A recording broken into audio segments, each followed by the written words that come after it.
that smell? Oh yeah, that's another one of J. Mayo's tasty American Troma reviews.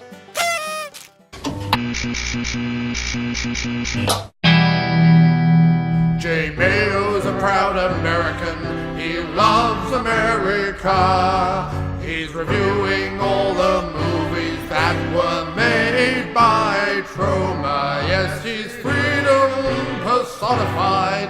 And he's reviewing for the After Movie Diner. J. Mayo reviewing Troma on video.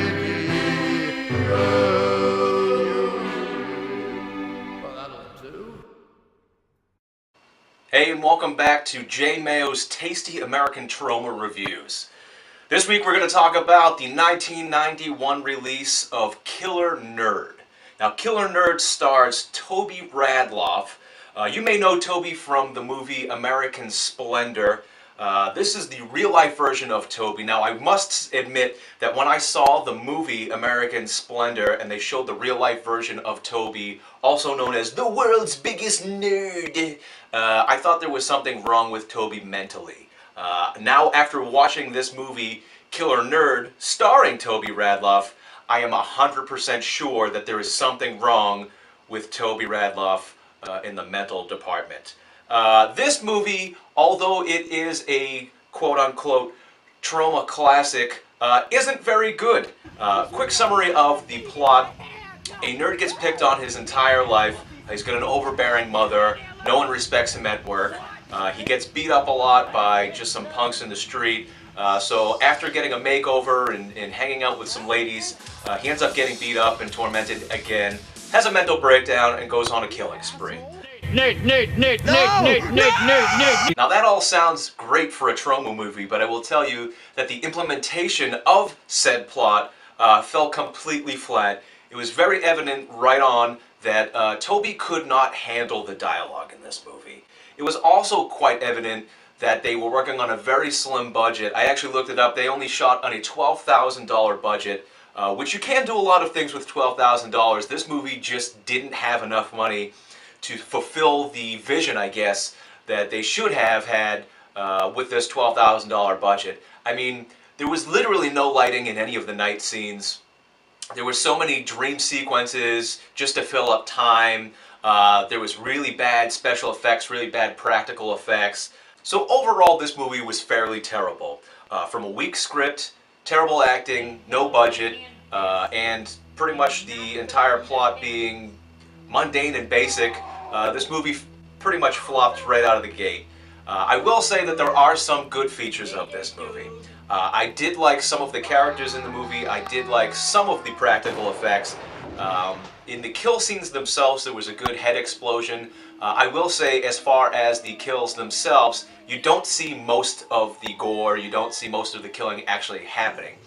So I would say that that's pretty much a negative. However, there is one pretty good scene where someone's head does explode, and I did like that part. Pretty much the only other part of this movie that I liked was when Toby's character, Harold, decides that he's going to get a makeover. So he goes to the hair salon, gets a makeover, and he's got a very effeminate hairdresser. So the hairdresser does his hair, and when Toby asks him what kind of hairstyle he gave him, he said, well, I gave you a combination of 3 of the most popular hairstyles right now. I made it spiky in the front, I gave you a DA in the back, and I gave you a side part on top. Now, the reason that I like that part so much is, one, I love anyone that mentions DA. That's awesome, that's a cool 50s haircut, DA meaning duck's ass in the back. That's a cool, old school, rockabilly kind of haircut. I'm a big fan. The other part I liked about it is, clearly this effeminate hairdresser decided that he needed to take a combination of 3 popular hairstyles to make up for how bad Harold's hair was when he came in. It was so bad that he needed 3 different hairstyles to cover his current hairstyle. I thought that was kind of funny. Another part of the movie that I liked was the infomercial that they played for Slick Dick's cassette tapes on how to be cool, which of course Harold then goes ahead and orders through the mail, which is kind of fun, remembering that in 1991, if you watched an infomercial, the only way to get said product was to mail away for it. Of course, it was full of inappropriate things. It was wildly inaccurate on how to be cool. So now comes the part where you ask me, Jay, should I watch this movie? Jay, should I watch this movie? Well, this one is a difficult one for me. Why? Because technically there is no such thing as a bad Troma movie, right?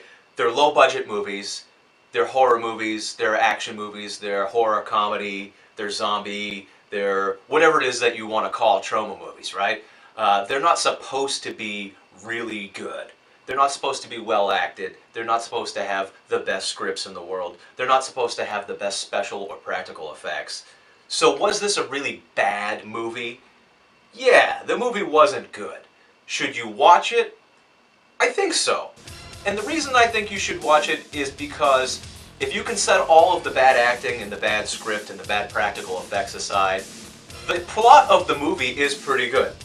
The idea of someone getting picked on so much, someone getting bullied so much that they snap and kill everybody, it's a good premise. It could work with another script and maybe with other actors.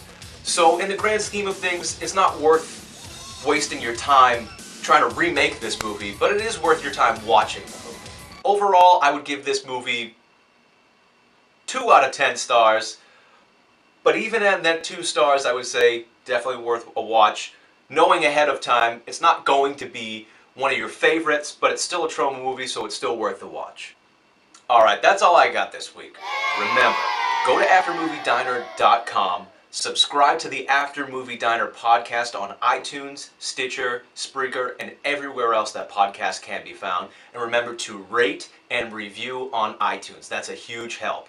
If you want to know more from me, you can find me on corruptaudio.com, or you can find me on my podcast, Hold the Mayo, which can be found on iTunes. Until next time, guys, I'm Jay Mayo with another tasty American Troma review.